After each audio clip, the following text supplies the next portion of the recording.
नमस्कार मित्रांनो, आज मी तुम्हाला 10 सवयी सांगणार आहे. अशा सवयी ज्या तुम्ही 25 वयाच्या अगोदर लावून घ्या. 1. रोज सकाळी लवकर उठा. 2.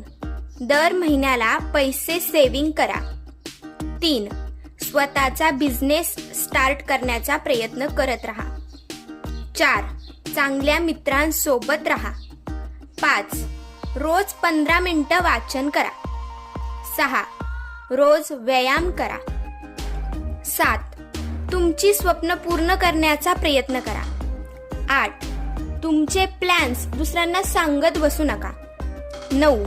वाईट मार्गाने पैसे कमवण्याचा अजिबात प्रयत्न करू नका. आणि 10. रोज काय करायचं आहे आणि काय केलंय ते लिहून ठेवण्याची सवय लावा. या सवयी तुम्हाला नक्कीच यशस्वी बनवतील. व्हिडिओ आवडला असेल तर लाईक शेअर करा आणि अशाच व्हिडिओसाठी आपल्या चॅनलला सबस्क्राईब करा. थँक्यू.